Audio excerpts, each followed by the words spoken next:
पाकिस्तान के कुछ पत्रकारों का दावा है कि कजाकिस्तान में प्रधानमंत्री नरेंद्र मोदी और पाकिस्तान के पीएम नवाज शरीफ के बीच मुलाकात हो सकती है।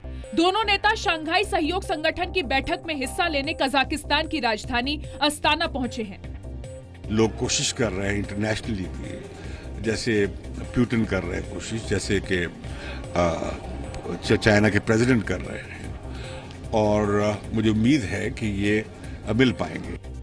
हालांकि पाकिस्तानी पत्रकारों के इस दावे के उलट भारत पहले ही साफ कर चुका है कि पीएम मोदी की नवाज शरीफ से मुलाकात नहीं होगी। पाकिस्तान की तरफ से और हमारी तरफ से इस तरीके का कोई प्रस्ताव नहीं है। मैंने जो अभी कहा वो ये कहा, परसों विदेश मंत्री ने जब ये कहा था उस वक्त तक ना कोई प्रस्ताव हमारी तरफ से था, ना कोई गुजारिश पाकिस्तान की तरफ से थी। पीएम मोदी और नवाज शरीफ 9 जून को एक मंच पर होंगे। नवाज सर बात करेंगे। SCO यानी शंघाई सहयोग संगठन के 2 दिनों के सम्मेलन में भारत और पाकिस्तान को औपचारिक रूप से संगठन का स्थायी सदस्य बनाया जाएगा। पीएम मोदी ने कहा कि SCO में सदस्यता से भारत को आर्थिक और आतंकवाद विरोधी सहयोग के साथ साथ कई दूसरे मामलों में मदद मिलेगी। प्रधानमंत्री शुक्रवार को SCO सम्मेलन को संबोधित करेंगे। प्रधानमंत्री मोदी और चीन के राष्ट्रपति शी जिनपिंग की मुलाकात की संभावना है। कांग्रेस उपाध्यक्ष राहुल गांधी ने आज मध्य प्रदेश बॉर्डर पर मंदसौर में मारे गए किसानों के घरवालों से मुलाकात की। उन्होंने आरोप लगाया कि सरकार किसानों को भूल गई है और सिर्फ कुछ अमीरों के मददगार है। जब बॉर्डर पे जवान मरता है, जब उसको गोली लगती है, उसकी इज्जत की जाती है, उसकी इज्जत करते हैं, और जब किसान मरता है उसकी इज्जत नहीं की जाती। इसलिए मैं आपके पास खड़ा होने के लिए आया हूं। किसानों से मुलाकात से पहले राहुल गांधी आज मंदसौर जाने की कोशिश में गिरफ्तार भी किए गए। राहुल गांधी कांग्रेस विधायक जीतू पटवारी के साथ मंदसौर जा रहे थे, जिस पर हिंसा भड़काने का आरोप है। मंदसौर जाते वक्त नीमच में राहुल गांधी की IG राकेश गुप्ता के साथ नोकझोंक भी हुई।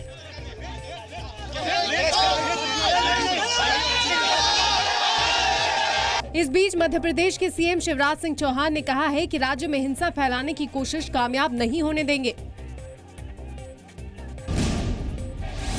मध्य प्रदेश के मंदसौर में 4 थाना क्षेत्रों में कर्फ्यू जारी है। कुछ इलाकों में धारा 144 लागू है। इस बीच किसानों ने एक टोल प्लाजा पर तोड़फोड़ की और करीब 10 लाख रुपए लूट लिए। भोपाल इंदौर हाईवे पर किसानों ने दर्जनों बसें फूंक दी और फायर ब्रिगेड की गाड़ियों को भी जला दिया। राज्य सरकार ने अधिकारियों पर कार्रवाई करते हुए मंदसौर के DM स्वतंत्र कुमार और SP OP त्रिपाठी को पद से हटा दिया है।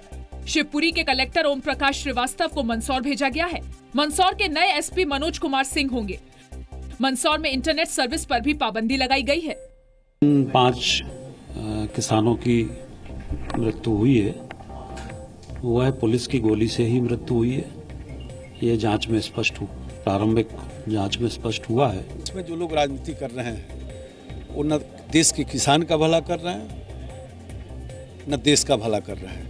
किसान के कल्याण की चिंता करने वाले यदि कोई मुख्यमंत्री है तो उसका नाम है शिवराज सिंह चौहान। अलग गोरखालैंड की मांग को लेकर दार्जिलिंग में GJM यानी गोरखा जनमुक्ति मोर्चा के कार्यकर्ताओं और पुलिस के बीच हिंसक झड़प हो गई। GJM के कार्यकर्ताओं ने पुलिस पर पथराव किया और कई गाड़ियों में आग लगा दी।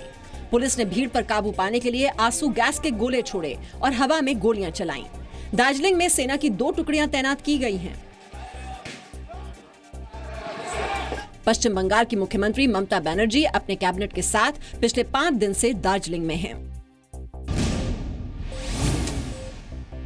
जम्मू कश्मीर में पिछले 48 घंटे में 7 आतंकी मारे गए हैं। माचिल, गुरेज, नौगाम और उरी सेक्टर में घुसपैठ की कोशिशों को सेना ने नाकाम कर दिया।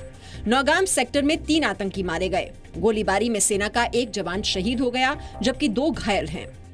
ये दर्शाता है कि हमारी फौज, हमारे सिक्योरिटी फोर्सेस, हमारी पुलिस और जो है जम्मू कश्मीर के लोग और भारत के लोग जो हैं वो पाकिस्तान की इस कायराना जो उनकी हरकतें हैं उसको कभी स्वीकार नहीं करते और उनको करारा जवाब दिया जा रहा है। उरी सेक्टर में कल शाम जम्मू कश्मीर लाइट इन्फेंट्री के काफिले पर 5 से 6 आतंकियों ने घात लगाकर हमला किया था। सेना प्रमुख जनरल बिपिन रावत ने कहा है कि भारतीय सेना 2.5 मोर्चे पर यानी चीन, पाकिस्तान और देश के अंदरूनी दुश्मन से निपटने के लिए तैयार है। कश्मीर के मसले पर बिपिन रावत ने कहा, पाकिस्तान सोशल मीडिया के प्रोपेगेंडा के जरिए जम्मू कश्मीर के युवाओं को बहकाने की कोशिश करता है और इसमें कुछ स्थानीय लोगों का भी उन्हें साथ मिल रहा है। सेना प्रमुख ने भरोसा दिलाया कि जम्मू कश्मीर में हालात जल्द ही सुधरेंगे। सहारनपुर हिंसा के आरोपी चंद्रशेखर को यूपी एसटीएफ ने गिरफ्तार कर लिया है।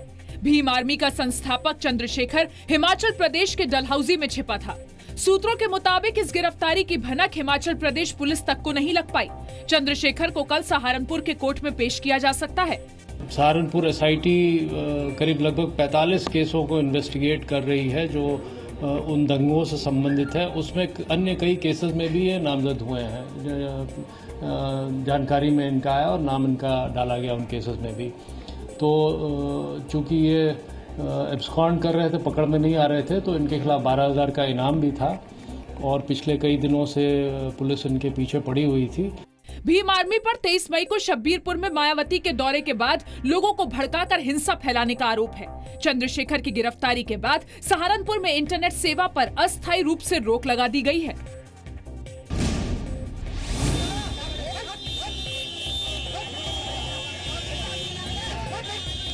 आगरा में SC/ST आयोग के अध्यक्ष रामशंकर कठेरिया के निवास पर कठेरिया के समर्थकों ने एक युवक की पिटाई कर दी।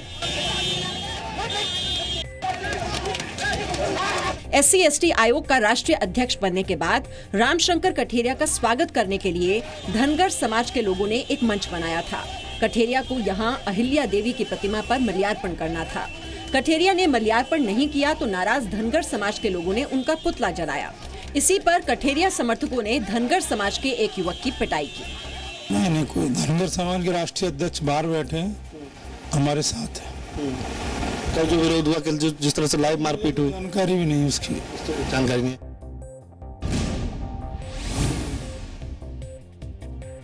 केरल विधानसभा में आज हत्या के लिए पशुओं की खरीद बिक्री पर लगी केंद्र की रोक के खिलाफ एक प्रस्ताव पास किया गया।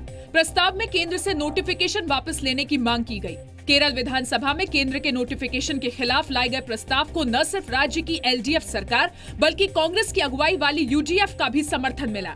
विधानसभा में बीजेपी के इकलौते विधायक O राजगोपाल ने प्रस्ताव का विरोध किया। प्रस्ताव पास करने के लिए केरल विधानसभा का विशेष सत्र बुलाया गया था। हवाई यात्रा को आसान बनाने के लिए सरकार ने डिजी यात्रा योजना लॉन्च की है। इसके तहत यात्रियों को डॉक्यूमेंट्स साथ ले जाने की जरूरत नहीं होगी, सिर्फ अंगूठे के निशान से यात्री की पहचान होगी। सिविल एविएशन राज्य मंत्री जयंत सिन्हा ने बताया कि इसके लिए एयर टिकट के PNR को आधार नंबर से लिंक किया जाएगा। We will require either the passport, Aadhaar number or PAN number and perhaps one or two other identification measures to be linked to your PNR. Ukraine में आज अमेरिकी दूतावास के कंपाउंड में एक ब्लास्ट हुआ। इस हमले में किसी की जान नहीं गई है और दूतावास के सभी कर्मचारी सुरक्षित हैं। हमलावर ने बाहर से ही दूतावास के कंपाउंड में विस्फोटक फेंका। यूक्रेन पुलिस ने आतंकी हमले की आशंका से इनकार नहीं किया है। किसी भी आतंकी संगठन ने इस हमले की जिम्मेदारी अभी तक नहीं ली है।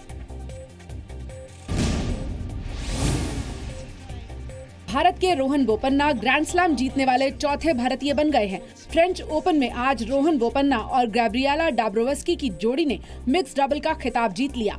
बोपन्ना गैब्रिएला ने कोलंबिया के रॉबर्ट फराह और जर्मनी के एना लीना की जोड़ी को 2-6, 6-2 और 12-10 से हराया। रोहन बोपन्ना का ये पहला ग्रैंड स्लैम खिताब है। इससे पहले लिएंडर पेस, महेश भूपति और सानिया मिर्जा ने ग्रैंड स्लैम खिताब जीता है।